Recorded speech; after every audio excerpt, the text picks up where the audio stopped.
శ్రీమాత్రే నమః. అందరికీ నమస్కారం అండి. ఈ వీడియోలో ఈరోజు పంచాంగ వివరాల గురించి తెలుసుకుందాం. 2025 జూలై 28 సోమవారం. స్వస్తి శ్రీ చాంద్రమాన శ్రీ విశ్వావసు నామ సంవత్సరం దక్షిణాయనం వర్ష ఋతువు శ్రావణ మాసం శుక్లపక్షం చవితి తిథి సోమవారం. ఈ రోజు సూర్యోదయం ఉదయం 5:41 ఇంకా సూర్యాస్తమయం సాయంత్రం 6:31 ఉంది. ఈ రోజు చవితి తిథి పుబ్బ నక్షత్రం ఉంది. చవితి తిథి రాత్రి 11:46 వరకు ఉంది. తదుపరి పంచమి తిథి వస్తుంది. ఇంకా పుబ్బ నక్షత్రం రాత్రి 7:03 వరకు ఉంది. తదుపరి ఉత్తరా నక్షత్రం అయితే వస్తుంది. ఈ రోజు యోగం వచ్చేసి పరిగా తెల్లవారుజామున 5:06 వరకు ఉంది. తదుపరి శివం కరణం వణిజ ఉదయం 11:39 వరకు ఉంది. తదుపరి భద్ర రాత్రి 11:52 వరకు ఉంది. తదుపరి భవ.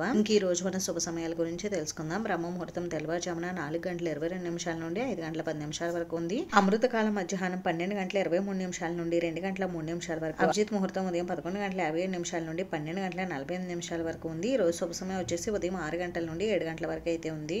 ఇప్పుడు ఈ రోజు ఉన్న అశుభ సమయాల గురించి తెలుసుకుందాం. వర్జం రాత్రి 2:42 నుండి 4:24 వరకు ఉంది. దుర్ముహూర్తం మధ్యాహ్నం 12:31 నుండి 1:23 వరకు ఉంది. తిరిగి దుర్ముహూర్తం మధ్యాహ్నం 3:06 నుండి 3:57 వరకు ఉంది. రాహుకాలం ఉదయం 7:30 నుండి 9 వరకు ఉంది. యమగండం ఉదయం 10:30 నుండి 12 వరకు. గులికి కాలం మధ్యాహ్నం 1:30 నుండి 3 గంటల వరకు అయితే ఉంది. ఈ రోజు విశిష్టత వచ్చేసి ఈ రోజు నాగ చతుర్థి దుర్భా గణపతి వ్రతం అయితే ఉందండి. ఈ రోజు మంచి రోజా కాదా అని అంటే ఈ రోజు మంచి రోజేనండి. ఈ రోజు వివాహానికి తప్ప మిగిలిన శుభకార్యాలన్నీ కూడా నిర్వహించుకోవడానికి అనుకూలంగా ఉంది. ఇదండి ఈ రోజు పంచాంగ వివరాలు అయితే. ఈ వీడియో మీకు నచ్చితే ప్లీజ్ లైక్ చేసి షేర్ చేసి సబ్స్క్రైబ్ చేసుకోండి. Thanks for watching.